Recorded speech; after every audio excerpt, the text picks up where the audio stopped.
Salut, bienvenue dans After CAN. La phase de groupe de la CAN 2019 est enfin terminée. On connaît les 16 qualifiés pour les huitièmes de finale. Pas beaucoup de surprises au final. Les gros ont assuré dans des, on va dire, prestations différentes, mais en tout cas, tout le monde est au rendez-vous. On avait peur pour la RDC hier, elle sera au rendez-vous. L'Afrique du Sud est aussi au rendez-vous. La Guinée est au rendez-vous. Le Cameroun, tenant du titre, est au rendez-vous, mais a été moyen. On va débriefer un petit peu tout ça. À l'occasion de vous rappeler qu'on est en live sur Facebook. Donc, comme d'habitude, vous connaissez la musique. Posez-nous vos questions. On y répondra en plateau avec les invités et les chroniqueurs. Ou aussi le live sur le site www.sadafrique.com ou hashtag AfterCAN sur Twitter. Vous avez vu, il y a beaucoup de choses. D'ailleurs, aujourd'hui, avant de présenter les invités, juste l'occasion de vous rappeler qu'il y a ce livre à gagner. Je veux devenir footballeur professionnel dans les éditions Amphora. Un livre concocté par Mathieu Bidot, qui est recruteur au FC Nantes et aussi nos amis d'espoir du football.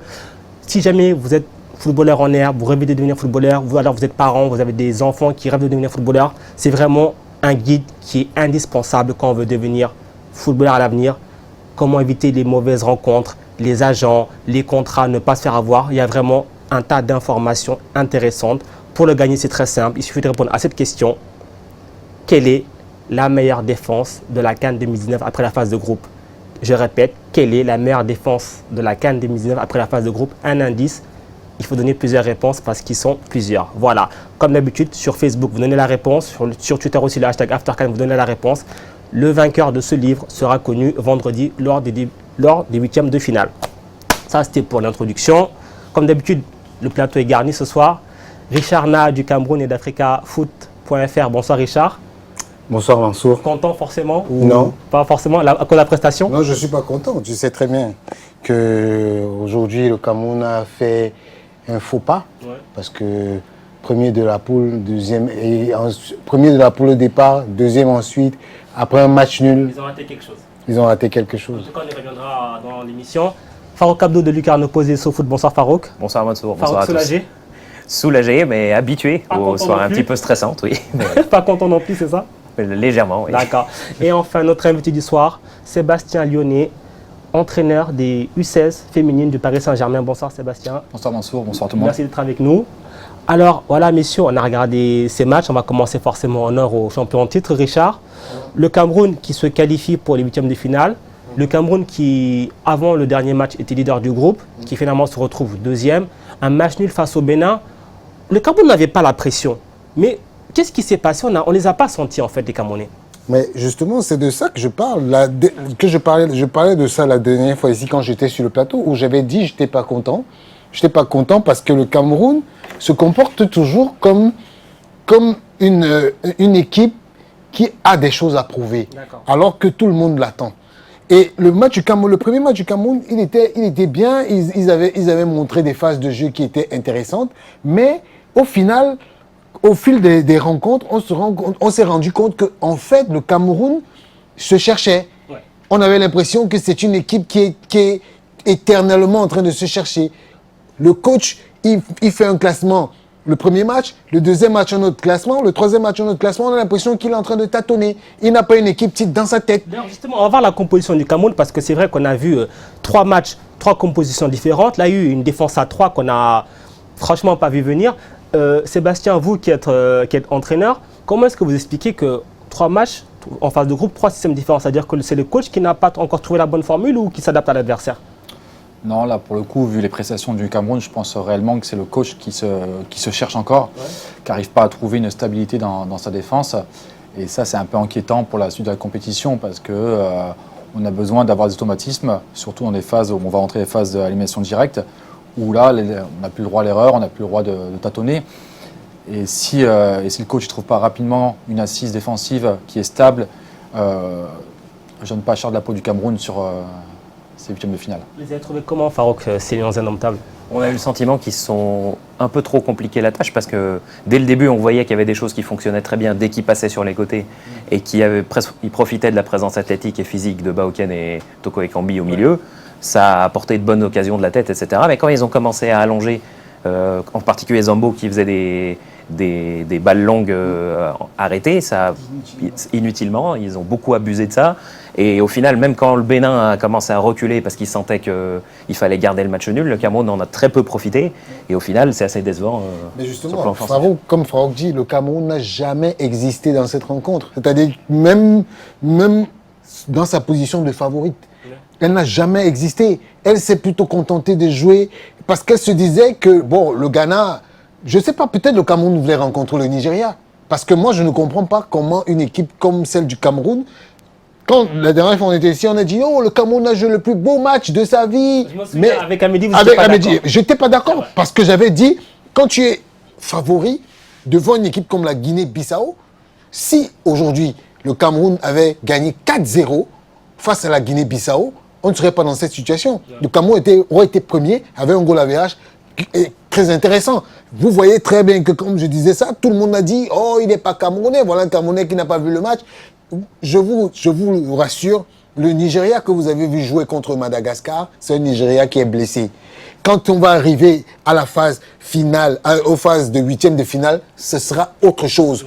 Vous souvenez-vous, le Nigeria a gagné le même Nigeria, ils ont gagné le Cameroun en aller dans le pays en qualification de la Coupe du Monde de 2018. Vous vous souvenez? Exactement. Donc, c'est vous dire que aujourd'hui, on est on a une sélection camerounaise qui pense seulement à faire l'ambiance. Si vous voyez le buzz que le Cameroun fait à la CAN, il passe le temps à danser dans les... À chaque match, on les voit à l'arrivée du stade, ceux qui font le buzz. Mais est-ce qu'il faut s'inquiéter du coup quand on voit ce genre de prestations? Parce qu'on a même vu Zidorf sur le banc s'agacer, mais pourtant c'est lui qui a trouvé la solution. Tout à fait, mais là où c'est le plus inquiétant, c'est qu'on a vu que la Guinée-Bissau, quand elle a commencé à reculer, le Cameroun a été incapable de proposer quelque chose pour déstabiliser cette équipe du Bénin. Et elle s'est retrouvée complètement inoffensive pendant plus qu'une mi-temps. C'est ça qui était vraiment étonnant. Vu les matchs, on voyait une équipe offensive qui était complètement amorphe, très peu de mouvements, très peu de changements de rythme. Et on s'est posé la question si vraiment le simple match nul ne leur suffisait pas, ils ne voulaient pas chercher beaucoup plus loin. Est-ce qu'ils n'ont pas fait un match à l'économie en se disant c'est bon, quoi qu'il arrive, ça va passer? Souvent, quand on débute le match en étant qualifié, et je ne sais pas au final s'ils étaient informés du score du Ghana au cours du match, parce c'est le deuxième but du Ghana qui les fait passer deuxième, le fait qu'ils n'aient pas été nécessairement stressés et que ça n'enlevait pas non plus une connaissance exacte du tableau pour savoir qui ils vont jouer. Peut-être que ça ne les a pas inquiétés outre mesure de dérouler un jeu qui était plutôt stérile. Mais du coup, il va forcément falloir aborder le match contre le Nigeria autrement, parce que le Nigeria, même malgré sa déconvenue contre le Madagascar, a débloqué 2 matchs à la fin contre le Burundi et la Guinée, en sachant frapper au bon moment, en étant réaliste. Il va falloir vraiment aborder ça autrement et être très solide défensivement dans un premier temps. Justement, quand on voit un milieu aujourd'hui comme Zambo Anguissa, qui était le meilleur Camerounais de 2 précédentes rencontres, qui était perdu, moi je me suis demandé, mais est-ce que c'est le même Zambo Anguissa qui les 2 premiers matchs étaient... Est-ce que ça ne vient pas du système? Je veux dire, le Cameroun, comme j'ai dit tout à l'heure, a enchaîné un 3e système en 3 matchs. Oui. Est-ce que les joueurs ils ont le temps d'assimiler ça? Là, une défense à 3, personne ne l'a vu venir. Mais justement, quand vous avez une défense à 3, que le coach n'a pas assez... Généralement, quand le Cameroun jouait contre la Guinée-Bissau, ils étaient à 4 derrière et on a senti une assise défensive solide. Et aujourd'hui, il nous sort... c'est un peu comme, je suis désolé, hein, c'est un peu comme à la Laurent Blanc quand il vient nous sortir un 3-5-2. Mais excusez-moi de faire référence à ça. On peut pas partir sur des acquis, des bases fauchées pour espérer avoir un résultat. C'est impossible. Quand tu vois le milieu Koundé Malon, moi je me suis dit, lui, il vaut mieux qu'il soit athlète parce qu'il a toute Dakaru d'un athlète de 100 mètres. Parce que lui, balle au pied, moi je me suis toujours demandé comment ça se fait qu'un joueur comme ça, on met Mandjek au banc et on le laisse jouer. Mais c'est incroyable. Pourtant, Mandjek a très bien joué ces 2 premiers matchs. Moi, de toutes les façons, ce Zidorf, son seul match référence avec le Cameroun, c'est contre les Comores. C'est quand même incroyable parce que si le match référence d'un entraîneur comme Zidorf, c'est contre les Comores, qui n'est pas une foudre de guerre. Avec tout le respect que vous avez pour les Comores. Avec tout le respect que j'ai pour les Comores, mais sérieux, mais il faut dire que c'est une équipe qui se cherche. Peut-être qu'elle a envie de nous faire le coup de 2017. Parce que rappelez-vous, en 2017, le Cameroun, dernier match contre le Gabon, c'était la catastrophe. Ondoa n'était pas là. Une double parade d'Ondoa et puis c'était terminé. Mais je suis un peu dubitatif. je suis un peu dubitatif parce que je sors de cette rencontre, je me dis, quand je venais, je me disais, mais qu'est-ce que je vais même dire du Cameroun? Parce que j'ai tellement de choses à dire que je suis au bord même de, comme on dit dans notre pays, de l'insulte. Parce que c'est une équipe qui est décevante à un niveau incroyable. Ils sont décevants, mais ils sont qualifiés quand même. C'est déjà ça, parce qu'on a vu d'autres qui aimeraient bien être à leur place avec... Ils auraient pu éviter d'avoir le Nigeria. Parce que... D'ailleurs, on va y revenir, mais avant ça, on va quand même aussi parler un petit peu du Bénin, parce que le Bénin a assuré sa qualification avec ce match nul. Alors, on a vu le Bénin très, comment dire, intéressant face au Ghana. Après, c'est retombé face à la Guinée-Bissau. Et là, comment est-ce qu'on peut juger leur prestation face au Cameroun? Pour le coup, je pense que dans leur tête, ça a commencé à tourner pendant la deuxième mi-temps. On voyait Michel Dussuyer beaucoup s'activer. Ils ne sont pas beaucoup sortis en première mi-temps. Ils essayaient de profiter des coups de pied arrêtés pour venir frapper. Ouais. On a senti vraiment, quand ils ont reculé de 2 crans, que ça aurait pu leur jouer des tours. Parce que la tête de... Il me semble que c'est Bassogog qui met la tête sur la barre en fin de match. Ça aurait pu les sortir. Ça a dû mentalement influer sur eux de se dire que s'ils gardent le point, ils peuvent passer. Et ça peut paralyser une équipe. Sébastien, vous justement qui êtes coach, souvent quand une équipe, votre équipe, elle doit assurer un score, ne pas encaisser le but, comment est-ce que ça se gère à ce moment-là? C'est un peu crispant, non? C'est toujours très compliqué de jouer pour ne pas prendre de but. Ouais. Ça, c'est le gros problème de beaucoup d'équipes, c'est de penser qu'elle est capable de maîtriser un match uniquement en défendant. Ça, c'est quelque chose qui je pense qu'il faut essayer de bannir, parce que c'est très très compliqué, il faut avoir une sacrée rigueur, il faut avoir l'habitude de jouer ensemble. Et le problème de ces sélections, c'est que c'est des joueurs qui arrivent ensemble en sélection de différents clubs et qui n'ont pas forcément les mêmes automatismes qu'en club. Donc ça, c'est la première chose. Sauf que le réflexe premier, c'est de dire, plus on est en densité derrière, moins on va laisser d'espace, et du coup, plus on va essayer de se rassurer et de prendre un peu de confiance. Et je pense que le Bénin s'est dit à un moment donné, on n'a plus les capacités physiques, techniques pour aller chercher cette équipe du Cameroun devant. On va reculer, on va les attendre, et si jamais il faut aller placer 2-3 contre, on va le faire. Ça a failli se passer aussi sur le match, à la fin du match, où il y a 2 petites occasions qui ne sont peut-être pas bien jouées, mais sur lesquelles le Cameroun a pu avoir chaud, parce que le problème du Cameroun aussi, c'est de se dire, j'ai une équipe face à moi qui va vraiment reculer, qui va vraiment arriver à 8 derrière, 9 derrière. Et le problème, c'est qu'on va avoir tendance à vouloir, nous, les Camerounais, tous se projeter vers l'avant, et tout en délaissant un peu l'arrière-base. Et du coup, sur une transition mal négociée, ça peut faire très mal. Moi, j'ai une image dans ce match de Steve Mounier.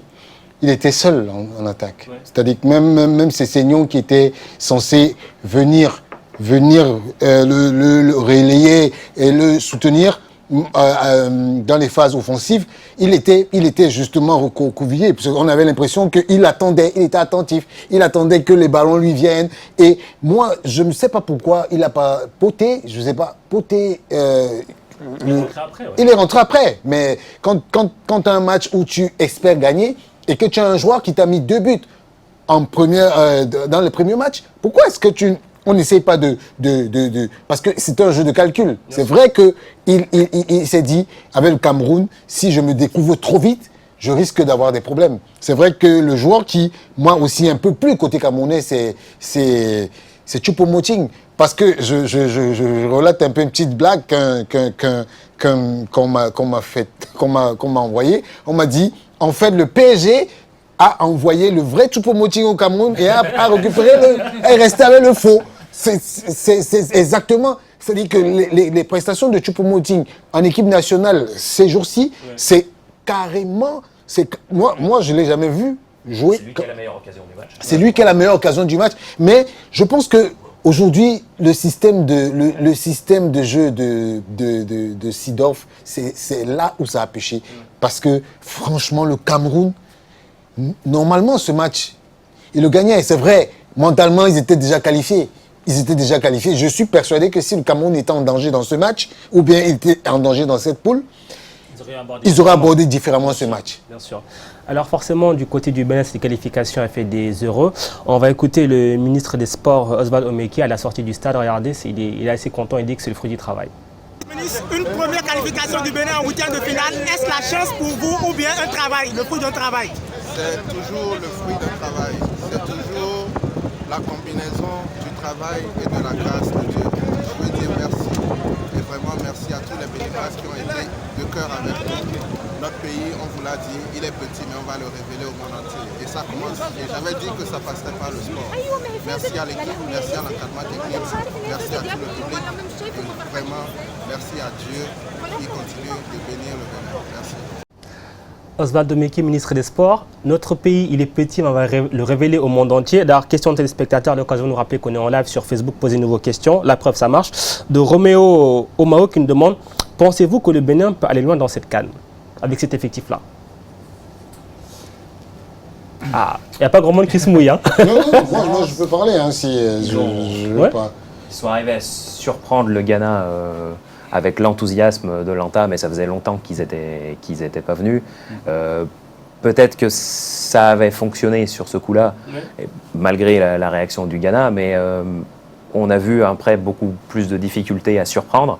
Et là, dans une autre compétition qui débute, où ils vont être amenés à affronter des équipes qui connaissent ce genre de contexte à élimination directe, qui savent gérer leur temps faible et à frapper quand elles en ont l'occasion. Peut-être que le Bénin va être un petit peu trop tendre, même si c'est Seignon qui commence à être un petit peu vieillissant, est un élément d'expérience qui peut leur apporter. Dans l'ensemble, ça peut être un petit peu trop léger. Moi, je pense que le Bénin, au vu du match de ce soir et des matchs précédents mis à part le premier match, parce que le premier match, je pense qu'il y avait trop d'engouement. Et l'engouement s'est un peu tassé au fil des rencontres. Je pense que le Bénin qu'on a vu aujourd'hui, j'espère ne pas le revoir, parce que si c'est comme ça qu'ils vont aborder les rencontres, les prochaines rencontres, ça va être très compliqué pour eux. Et Michel Ducier, moi, c'est un entraîneur qui me plaît beaucoup, parce que toutes les équipes qu'il a eu à sa charge, il les a quand même fait jouer. Parce que n'oubliez pas, hein, Michel Ducier, au moment où il avait la Côte d'Ivoire jouait très bien au football. C'est un entraîneur qui sait faire jouer ses équipes. Et j'espère seulement que en huitième de finale, ils vont intégrer l'aspect coupe. Parce que là, on est vraiment dans l'aspect coupe. Là, on était dans l'aspect championnat. Peut-être que là, ils ont trop calculé, il y a vraiment de calcul aussi. Mais oui, c'est de ça que je parle. Ils ont trop calculé. En 2 mots. Oui, justement. Oui, là, on entre dans la phase de la coupe.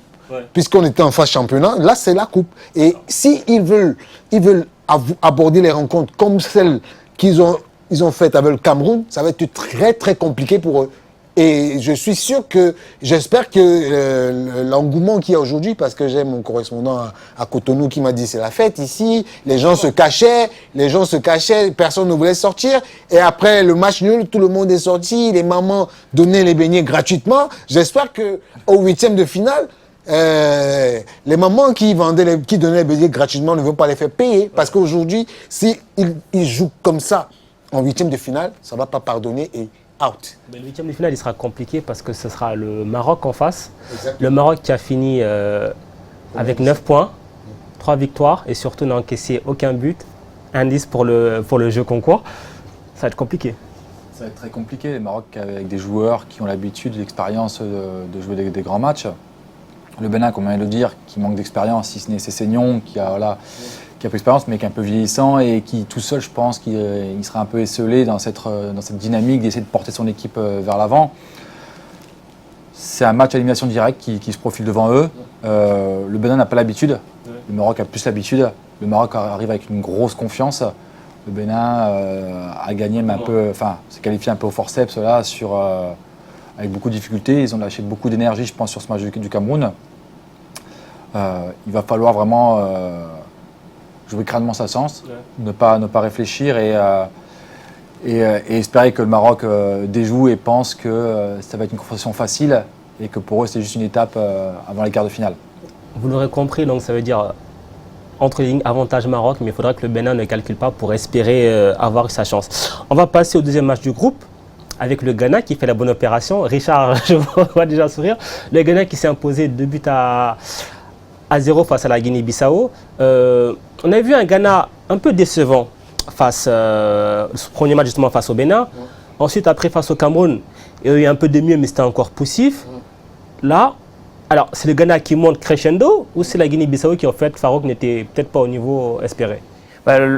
On voit que sur l'ensemble de la phase de groupe que les frères Ayou sont au rendez-vous parce qu'ils ont quand même beaucoup contribué, ils ont évité le naufrage au Ghana lors du premier match. Mais c'est vrai que dans l'ensemble, le bilan est plutôt assez poussif. Et là, contrairement à ce que les apparences pourraient montrer au vu de la phase de poule, la confrontation face à la Tunisie va être plus compliquée qu'on ne le pense. Je pense. Il se projette déjà pour le match. Richard. Non, mais moi je pense que le Ghana est première de la poule et je pense que le Ghana ne mérite pas d'être première de cette poule parce que le Ghana que nous avons vu évoluer tout au long de ce premier tour, c'est un Ghana qui doute.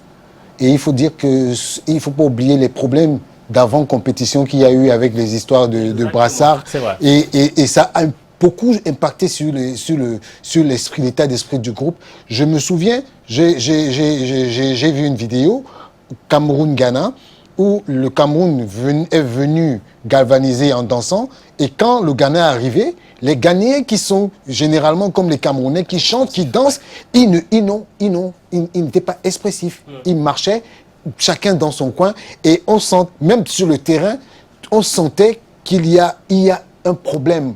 Et le Ghana que moi j'ai vu jouer aujourd'hui contre la Guinée-Bissau, c'est un Ghana qui a rencontré une équipe faible, qui n'y croyait plus et qui a profité juste des occasions qu'elle a eues pour mettre de but. Parce que je pense que le Ghana aujourd'hui n'a même pas mérité parce que sa victoire, c'est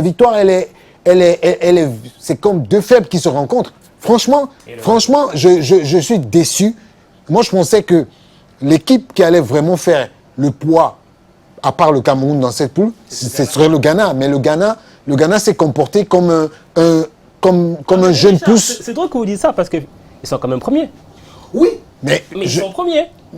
Je suis d'accord. Moi, je ne conteste pas le fait qu'ils soient premiers. Mais je dis, le Ghana qui est premier de la poule du Cameroun, de la poule, ne me convainc pas. Bien sûr. Et on a vu, quand on voit la rencontre Ghana-Bénin, c'est clair que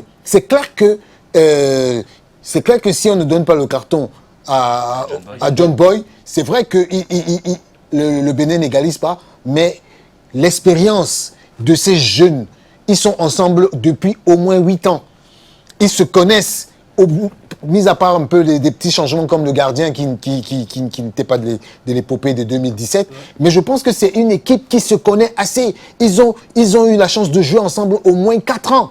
C'est la prestation qui ne convient pas, mais ça, Sébastien, c'est un peu aussi, on va dire, toujours la dualité entre le résultat et la consistance dans le jeu. C'est exactement ça, c'est qu'on voit dans ce groupe-là, il n'y a aucune équipe qui arrive à marcher sur les autres. Exactement. Dans ces cas, dans une Coupe du Monde, il faut s'en remettre à l'efficacité. Si on n'arrive pas à faire du jeu, il faut être efficace parce qu'une Coupe du Monde, seul le résultat compte. Le jeu, il passe après. Ça, c'est quelque chose qui est primordial. Le Cameroun n'a pas réussi à le faire. Non. N'a pas réussi à le faire. Et le Ghana, même si c'est pas flamboyant, eh ben, ils ont réussi à avoir des réactions efficaces qui ont fait que ils ont pris les points là où le Cameroun a pêché. Et maintenant, on arrive où ils prennent la première place. L'autre fois, j'ai pris l'anecdote ici d'un élève. Un élève qui a la possibilité d'avoir 20 et il a 15. C'était le cas du Cameroun. Mais le Ghana, oui, mais je dis, le Ghana, pendant le tirage au sort, je pensais que cette équipe allait vraiment dominer cette poule. Mais je veux savoir quel est le match où le Ghana a vraiment dominé. Est-ce que c'est pas là que sa compétition commence? L'essentiel, souvent, il y a des équipes qui jouent avec un peu de peur, un peu de crainte. Est-ce que c'est pas là que les choses sérieuses commencent? Je pense que, sans te faire plaisir, sans te couper s'il te plaît, je veux te dire un truc. Le Ghana ne va pas passer devant la Tunisie. Parce que la Tunisie, mis à part le fait qu'elle a joué son match aujourd'hui, la Tunisie c'est une équipe tueuse. Nain City, tu te souviendras de moi quand je vais exactement aller dans ce sens. Oui. Mais je vais exactement aller dans le même sens. Ok, mais je dis, la Tunisie, c'est une équipe qui est tueuse. Il faut pas voir les prestations qu'elle a faites pendant cette phase de championnat, mais la Tunisie que moi j'ai vue pendant les phases éliminatoires de la CAN 2019, si cette Tunisie se réveille un tout petit peu, je ne suis pas sûr que le Ghana va se supporter. Est-ce que ce n'est pas deux équipes qui sont dans le même cas de figure, justement? Mais le principal référentiel récent sur la capacité du Ghana à gérer des matchs décisifs, c'est la qualification à la Coupe du Monde 2018, où on les a vus perdre beaucoup de points contre l'Égypte, trébucher contre le double 0-0 contre l'Ouganda. Une équipe avec des certitudes comme ça, à l'époque où il y avait encore Gian qui jouait et les frères Ayou ça fait quand même un petit moment qu'ils sont là, les voir trébucher à 2 reprises comme ça contre l'Ouganda et perdre 4 points qui ont été très précieux, montre qu'il y a vraiment un déficit dans la capacité à jouer les grands matchs, les matchs coup près, et là on entre dedans. Donc il y a quand même des doutes là-dessus. Il y a un joueur qui s'est illustré sur ce match, c'est Jordan Ayou. Jordan Ayou, qu'on connaît tous, ancien olympique de Marseille, qui maintenant est exilé dans le championnat anglais. Jordan Ayou, on va voir sa feuille de statistiques, c'est 39 ballons, 3 tirs, 2 cadrés, une passe clé et un but. Pour un joueur qui prend la place de Gian, qui est encore jeune, c'est pas mal. C'est nul. Mais non, Richard, vous ne pouvez pas dire ça. Mais non, Richard. Écoute, le Ghana est nul, mais au moins il a réussi à tirer le jeu. J'ai un coach qui est en face de moi. Demandons l'avis du coach. Je coach un joueur qui est censé remplacer une légende. Il arrive, il marque un but. Non, il en a 2 buts dans la CAN. Il a 2 buts. 2 passes décisives. Pour vous, il est dans votre équipe. Le match prochain, vous le mettez ou bien vous... Je pense que la première des erreurs, c'est d'essayer de le comparer à un autre joueur. Je pense qu'au contraire, on met plus de pression à ce joueur-là en essayant de le comparer aux prestations de Gian. Mais là, clairement, pour l'instant, il fait sa CAN. Il fait sa CAN pour l'instant. Et c'est un des seuls du Ghana qui fait sa CAN. Je pense qu'il y a d'autres questions à se poser sur les joueurs du Ghana que sur lui. Jordan Ayou, c'est sa 2e CAN, ou peut-être sa 3e CAN. Là, on a l'impression qu'il est un nouveau qui ne connaît pas la... C'est un seul des rares remuants de l'équipe du Ghana quand même. Oui, mais je dis... Si le Jordan Ayou n'est pas là, le Ghana n'est pas en 8e de finale ce soir. De toutes les façons, moi, ce que je connais de Jordan Ayou, qui a joué à Marseille, c'est pas ça. Cette prestation, moi je suis dans l'excellence. Moi je ne suis pas là pour dire il a été comme ça, parce que il faut qu'on soit clair. Pépé, Mané, Jordan Ayou, les frères Ayou, Choupo-Moting, franchement, la CAN, c'est pas pour eux. Il faut qu'on se dise la vérité. Il faudra juger. Là, son bilan est à 2 buts. Il faudra juger contre une défense centrale plus sérieuse. Là, c'est le point fort de la Tunisie. Comme le Cameroun peut-être. Ces 2 buts, il a profité, on va dire, entre guillemets, d'une défense un peu naïve, le but qu'il met contre le Bénin. Il profite vraiment d'une sortie un peu naïve du défenseur béninois. Il gagne son face-à-face. Le vrai moment où on va le juger, c'est contre une défense centrale un peu plus sérieuse. Là, je vous raconte qui, justement? Contre la Tunisie. Mais justement, contre la Tunisie, mais la défense tunisienne, c'est une défense sérieuse. La principale satisfaction, c'était la charnière centrale. Vous dites ça, vous savez quoi, on en parle dans quelques instants, on va parler de la Tunisie après cette courte page de pub, vous allez voir si c'est une défense sérieuse. Allez, à tout de suite. Ok.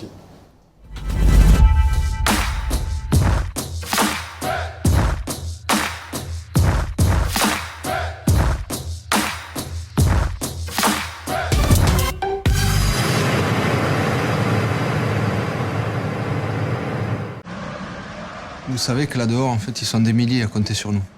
On sait que c'est difficile. L'adversaire est coriace. Il faut rien lâcher. Surtout, ne vous laissez pas impressionner. Et on cherche les combinaisons. Soyez collectifs. Comme toujours. On est une bonne équipe. On est une belle équipe. Et moi, j'ai confiance en vous. C'est comme ça qu'on pourra battre le coup dystrophie. Et aider les enfants malades. Allez, c'est parti.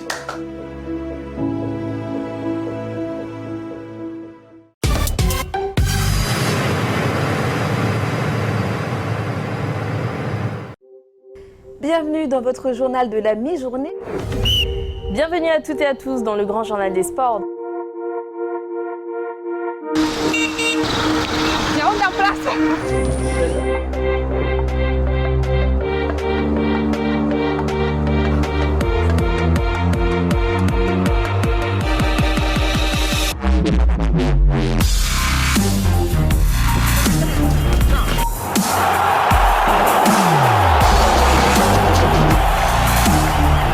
Stade Afrique, toute l'actu, tous les sports, tout l'Afrique.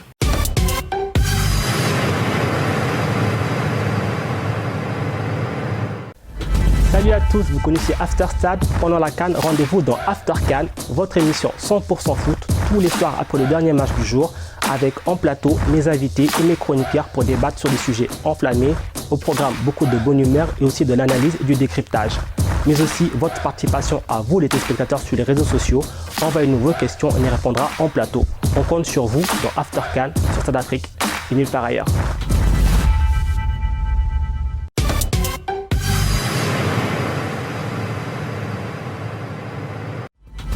Bonjour à tous et à toutes, je suis très heureux de vous retrouver pour cette nouvelle édition de Sport Palabre sur Stade Afrique.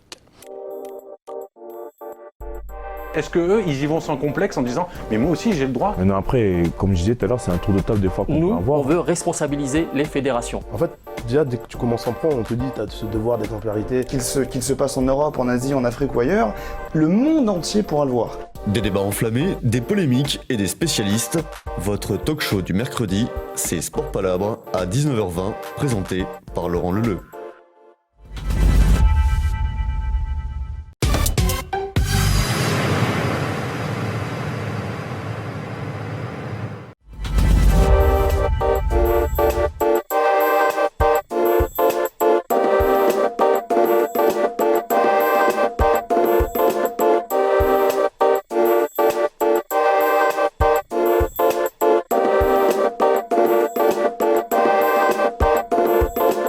Retrouvez-moi tous les mardis à 19h40 dans Brakissa Rencontre pour découvrir une nouvelle personnalité du monde sportif.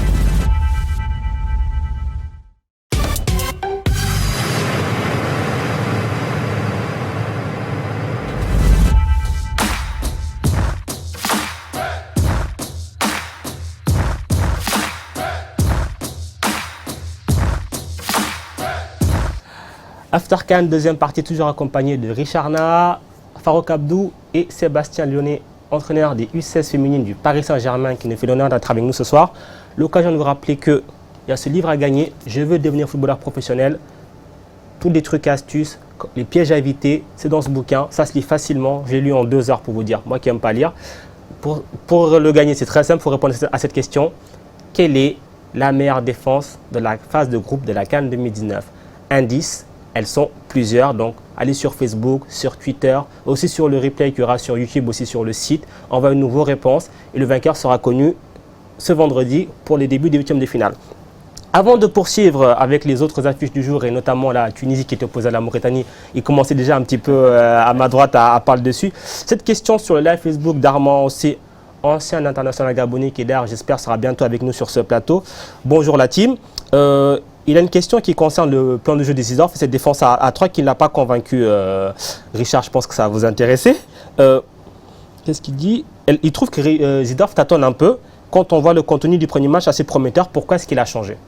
Mais justement, c'est la question que j'ai posée tout à l'heure. Pourquoi est-ce qu'il a changé ? Parce qu'il tâtonne. Seedorf, moi, au départ, il ne me plaisait pas du tout. Ouais. Parce que les rencontres que le Cameroun a faites contre le Malawi, c'était vraiment, on avait l'impression qu'il cherchait ses joueurs.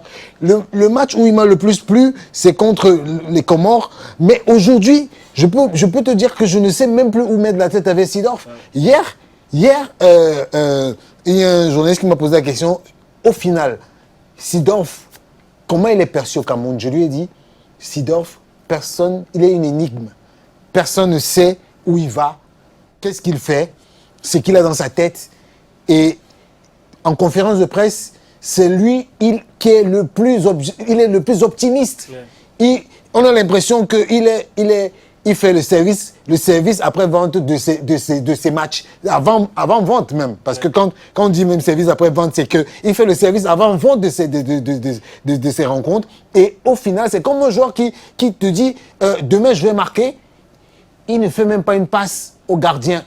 Donc, c'est exactement comme ça que Seedorf est perçu au Cameroun. Seedorf, lui, il me dépasse. L'emballage est beau, mais pas le contenu. Mais ce qui est dommage, c'est que, en ce qui concerne le système, on avait vu que ça avait très bien commencé. Une défense pareille permet vraiment de remplir les couloirs et vraiment profiter de la vitesse et de la qualité de centre pour mettre le ballon là où il y a de la qualité athlétique, de la qualité physique. Et le Cameroun n'en manque pas. Et là, aujourd'hui, ça avait super bien commencé. Et il faudrait qu'il s'inspire de ça contre le Nigeria. S'il y a quelque chose qui marche, il faut essayer de tabler dessus. Les coups de pied arrêtés, ils les ont bien bossés. ils ont une qualité athlétique pour profiter dans la surface, peut-être qu'il faut miser sur ça et arroser de centre.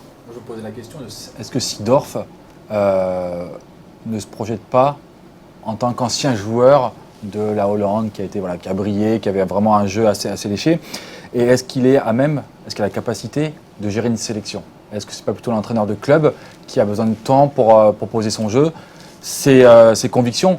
Parce qu'on sait très bien que poser ses convictions dans une sélection avec des joueurs qu'on récupère tous les 2 mois, on fait un bout de match par ici, sur une CAN, on ne peut pas commencer à essayer de mettre des convictions sur un système de jeu qui n'est pas maîtrisé. Ouais. Surtout dans le cas du Cameroun où les groupes sont très élargis, il y a des joueurs qui peuvent apparaître et disparaître assez rapidement, il n'y a pas de continuité. Justement, je voulais dire que si on regarde la philosophie de Seedorf, c'est la philosophie de l'Ajax. Et les Hollandais sont réputés être des mecs très pointueux sur le système de jeu et qui respectent les consignes. Mais je pense que Seedorf a un problème, c'est que déjà la plupart de tous ces joueurs qui sont là, ils parlent l'anglais. Et la plupart de tous ces joueurs-là, il y en a qui ne parlent pas l'anglais. Et au Cameroun, c'est très compliqué quand son adjoint Kluivert parle le français, il parle bien le français un petit peu, mais en général, je pense qu'il y a un problème de message. C'est que quand Seedorf parle, la plupart de tous ceux qui sont titulaires ne comprennent pas. Les entraîneurs germanophones qui ont travaillé au Cameroun, ils échangeaient comment avec les... Non, les entraîneurs, il y avait des traducteurs généralement, mais la particularité au Cameroun, c'est que quand on a un staff, par exemple, Schäfer, quand Schäfer est venu, il avait un adjoint qui parlait le français. On lui avait exigé qu'il ait un adjoint qui parle correctement le français, qui peut, parce que généralement... C'est le problème, je pense. Le problème, c'est qu'on est sur une base 100% hollandaise, et que ça, je pense que quand ils échangent, les joueurs, eux, associent le duo et pas un entraîneur principal avec un adjoint. Et du coup, voilà. Autant dire qu'il y a encore du boulot pour le Cameroun. Bon, on ne sait jamais avec le Nigeria, ça peut passer. Ça peut, ben oui, il y a de l'espoir. On passe au troisième match de la soirée, Tunisie-Mauritanie. Farouk, je me tourne vers vous. La Tunisie a joué, j'ai envie de dire, avec le triomètre maximum jusqu'à la dernière minute. Exactement, mais quand on suit la Tunisie sur ces dernières années, les soirées sont ainsi faites que souvent les résultats sont arrachés au terme de soirées extrêmement stressantes, que ce soit pour la qualification à la Coupe du Monde 2018, les phases de poule des CAN précédentes, en 2015 également. Là, le souci, c'est que autant il y avait eu un regain de solidité contre le Mali, là, contre la Mauritanie, alors même que le match nul pouvait leur permettre de passer, on a vraiment vu à différents compartiments, à quelques petites exceptions, vraiment beaucoup de carences dans le jeu. Le secteur offensif était encore assez défaillant, les latéraux ont pris le bouillon et on s'est fait peur jusqu'au bout. C'est vraiment pas bon signe, mais comme je l'ai évoqué sur le fait que cette équipe a beaucoup de difficultés quand elle est censée gérer et assumer un statut de favori, mais la Tunisie, culturellement, et beaucoup de joueurs de ce groupe en font partie, n'a jamais été aussi redoutable que quand elle est en position d'outsider. Et peut-être que là, la compétition commence ou quelque chose d'autre, on peut l'espérer, va s'enclencher. Alors, juste avant de parler du match et du contenu avec Richard, Sébastien, je me tourne vers vous. On a vu la Tunisie faire des matchs de préparation de très bon niveau, qui étaient prometteurs, notamment cette victoire contre la Croatie, vice-championne du monde, quand même, c'est pas rien. Tout le monde s'est dit, moi le premier, waouh, attention, la Tunisie, ça peut faire quelque chose. Du coup, comme les matchs amicaux comme ça de préparation, ils ont quelle valeur? Parce que souvent on nous dit ça compte pas, des fois on nous dit ça peut impacter aussi. Normalement, ces matchs amicaux qui se font juste avant les grandes compétitions, ils sont faits pour rassurer le coach, pour qu'il établisse son système, pour commencer à créer des automatismes avec les joueurs et avoir des certitudes sur la façon de jouer. On a été justement assez impressionnés par ces matchs amicaux, la qualité de jeu faite par la Tunisie. Et on se pose la question si, alors, soit ils se sont vus un peu trop beaux à l'arrivée des phases de poule en disant bah voilà, ça va passer assez facilement. Et au final, on a dit beaucoup de secteurs de jeu étaient défaillants. Il n'y avait pas beaucoup de liens entre les lignes. Les joueurs voulaient tous être un peu le héros du match. J'aime pas trop ce mot-là, mais c'était un peu l'impression que ça donnait. Où offensivement, on en a discuté pendant le match. On a commencé à combiner devant à la 40e minute. C'est quelque chose comme qui est affolant. avec des joueurs qui techniquement sont au-dessus des joueurs mauritaniens. C'est vrai qu'il y a le trio Msakni, Kazri, Zliti. On a vu 3 solistes. Mais c'est le principal problème. Depuis plusieurs années, on dit que voilà, on dispose d'un trio offensif qui est sur le papier très beau, mais que ce soit quand Kazri joue en faux neuf ou quand les 3 sont alignés, le souci c'est que par exemple quand aujourd'hui vous avez 2 milieux défensifs qui ont plutôt vocation à ratisser et à récupérer la balle, il manquait les 2 joueurs, Sassi et Chalali, qui sont susceptibles de faire du liant et à amener la balle devant. Si aucun des 3 ne fait ce travail de redescendre, de provoquer des combinaisons, que les mouvements se comprennent, ce n'est pas possible. On a vu plusieurs situations en première mi-temps où tous les 4 de devant, Srarfi y compris, mais c'était difficile pour lui d'entrer dans ce contexte, tous les 4 attendaient une balle qui n'arrivait pas et on s'est retrouvé à allonger le jeu. Et c'était extrêmement stérile. Alors forcément, il y a quelqu'un qui va être un petit peu incriminé pour cette prestation, c'est le sélectionneur Alain Giresse. Pendant le match, on regardait, c'est vrai qu'on s'est tous fait cette analyse sur les 3 solistes de devant, sur le milieu de terrain où il manquait vraiment de liant. Comment est-ce que le sélectionneur n'a pas pu combler ce problème-là? Mais justement, avant qu'il ne prenne la parole tout à l'heure, je voulais justement taper sur le sélectionneur parce que il faut... Alain Giresse, franchement, il est gentil. Il est vraiment quelqu'un de gentil dans la vie courante, mais professionnellement, je pense qu'il a beaucoup de limites. Il est de l'ancienne école. Franchement, la Tunisie, avant Alain Giresse, pendant ces éliminatoires, avant Alain Giresse, jouait au football. La Tunisie, avant Alain Giresse, depuis que Alain Giresse a pris cette équipe, elle a régressé de match en match. De match en match, je ne sais pas si... Au moins sur le réalisme. Mais le souci est toujours pareil, c'est que on enlève pour des circonstances qu'on connaît un entraîneur expérimenté de 30 ans qui a été multititré en club, qui sait comment gagner tactiquement un match même quand c'est moche. Son tempérament et d'autres considérations faisaient qu'il n'a pas pu continuer. Et c'est en novembre, à quelques mois de la compétition, il n'y a pas beaucoup de temps pour préparer quelque chose, il n'y a pas beaucoup de certitude. Il valait peut-être mieux apporter quelqu'un capable d'être opérationnel culturellement par rapport à ce contexte maghrébin plus rapidement. Et le fait est qu'Alain Giresse a beaucoup plus d'expérience en Afrique subsaharienne. Ça, c'est très compliqué. Hein. C'est toujours très compliqué, surtout avec des grosses personnalités qui composent l'équipe de Tunisie. On l'a vu, les 3 solistes, comme on les appelle, les solistes devant. On a l'impression que chacun a le droit ou a eu l'aval d'Alain Giresse pour être électron libre de cette équipe. Sauf que ça ne marche pas.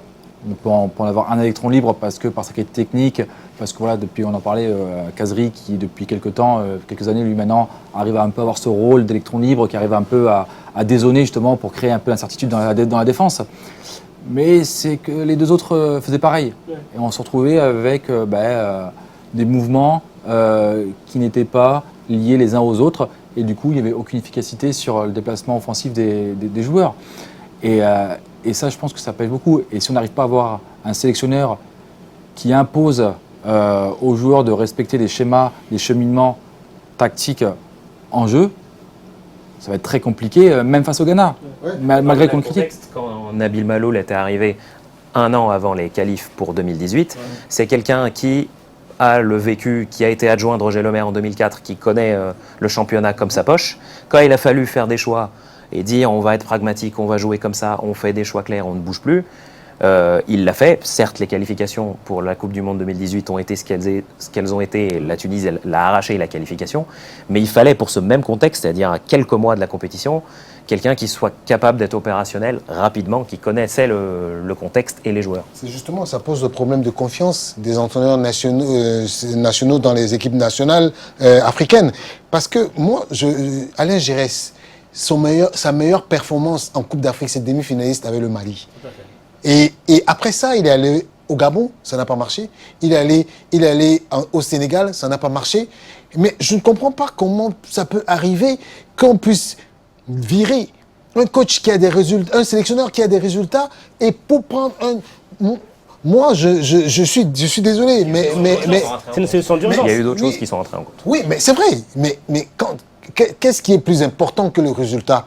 Le coach qui est en face, quand tu peux avoir le plus beau système de jeu, mais s'il n'y a pas de résultat, on te vire.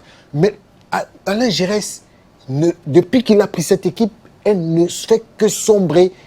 Elle ne fait que sombrer. Pour moi, je dis, la Tunisie était l'équipe qui allait créer la surprise. Mais j'ai vu le premier match, le deuxième et le match de tout à l'heure qui était lamentable. On a vu la Mauritanie Justement, voilà, parlons-en de la Mauritanie. Voilà. La Mauritanie s'est procuré énormément d'occasions quand même. Déjà, la Mauritanie, je pense qu'elle est très très bien rentrée dans son match. On a été assez étonnés sur le premier quart d'heure de voir les Mauritaniens venir chercher ces Tunisiens dans leurs 40 mètres, alors qu'on pensait justement qu'ils allaient jouer le match nul pour pas perdre et pour essayer de se qualifier.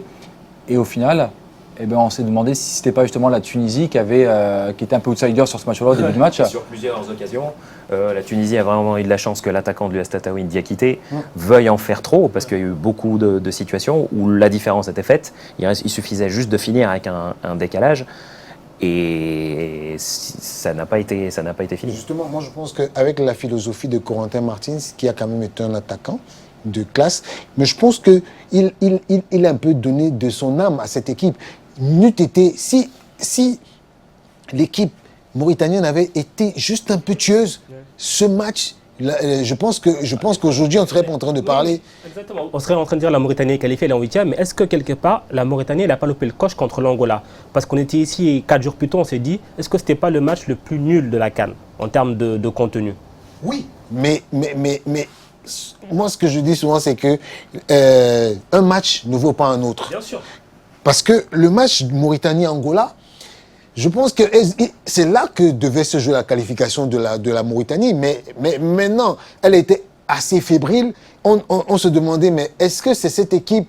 Parce que cette équipe sort de la poule du Burkina Faso, qui a loupé la CAN de justesse et qui, pour moi, est une bonne équipe. Elle était demi-finaliste en 2017 avec des joueurs comme Traoré.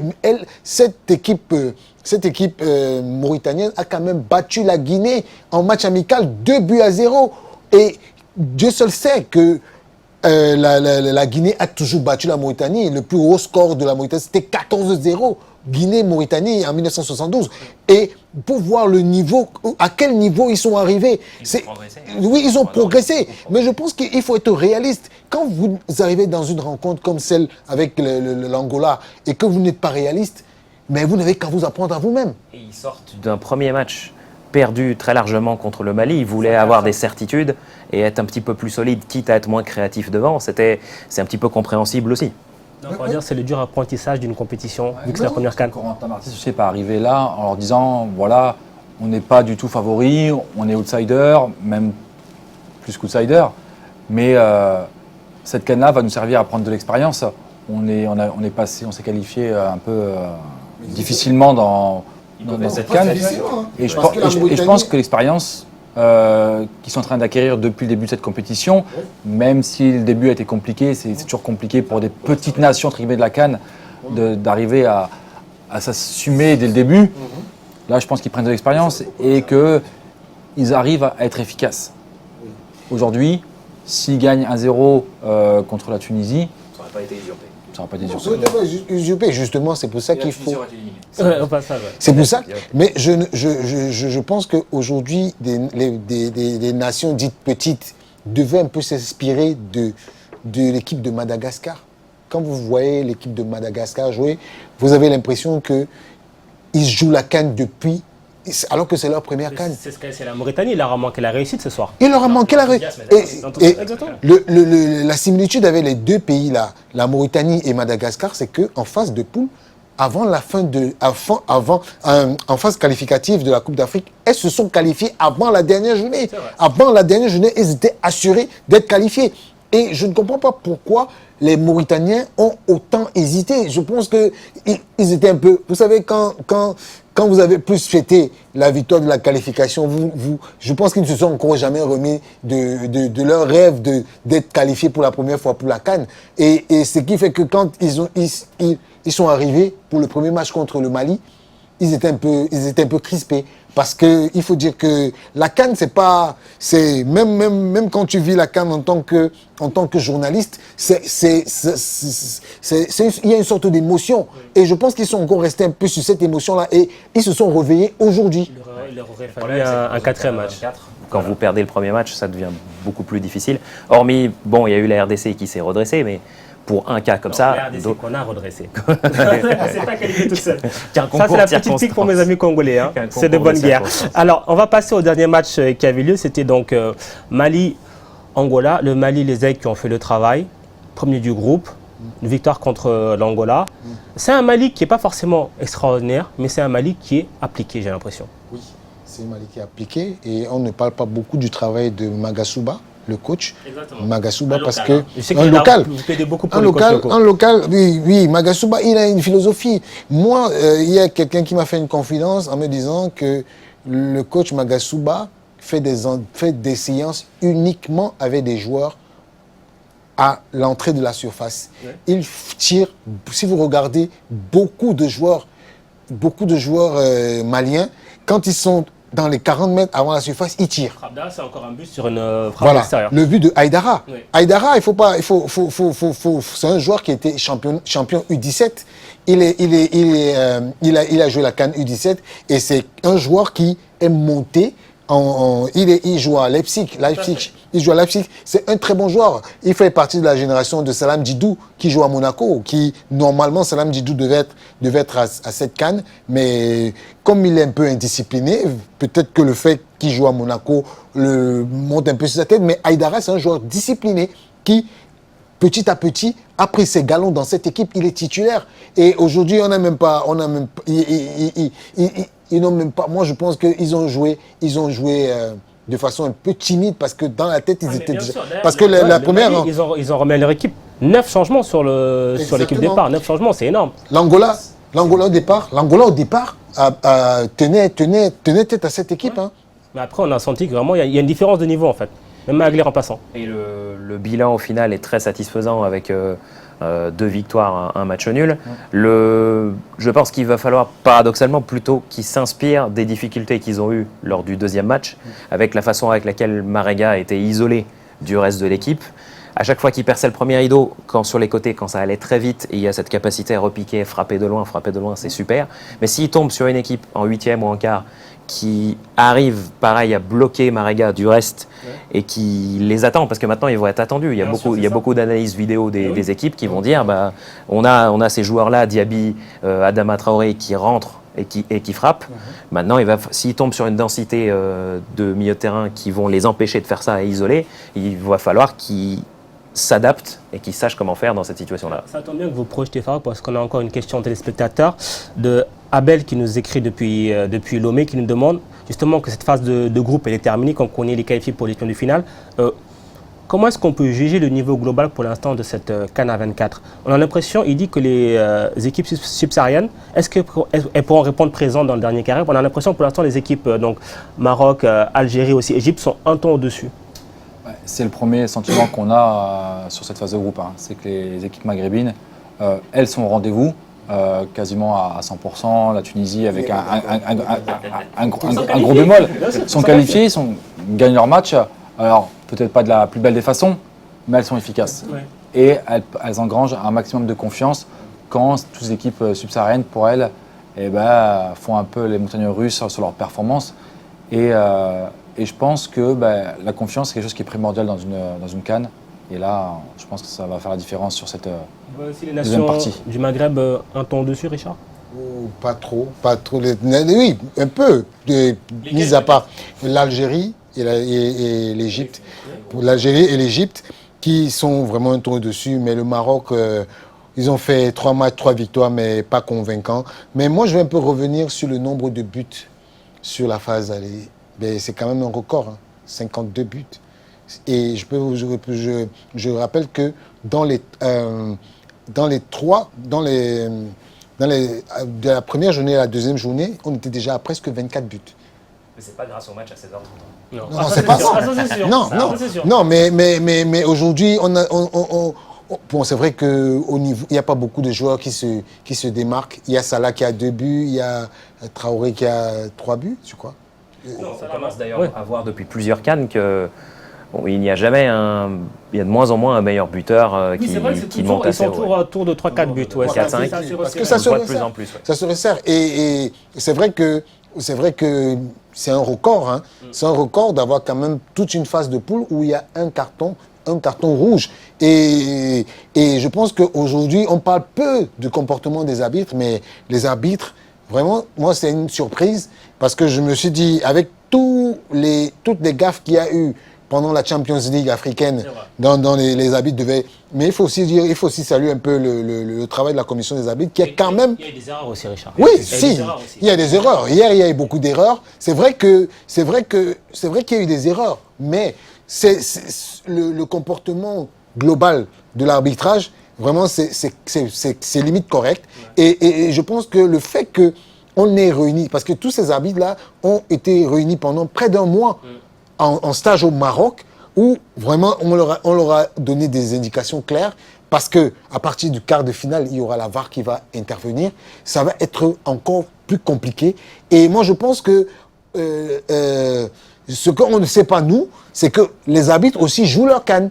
Parce qu'à partir des huitièmes de finale, il y en a qui vont rentrer, ceux qui se sont mal comportés, comme l'arbitre de la rencontre d'hier, je ne sais plus, Guérichard, l'Égyptien.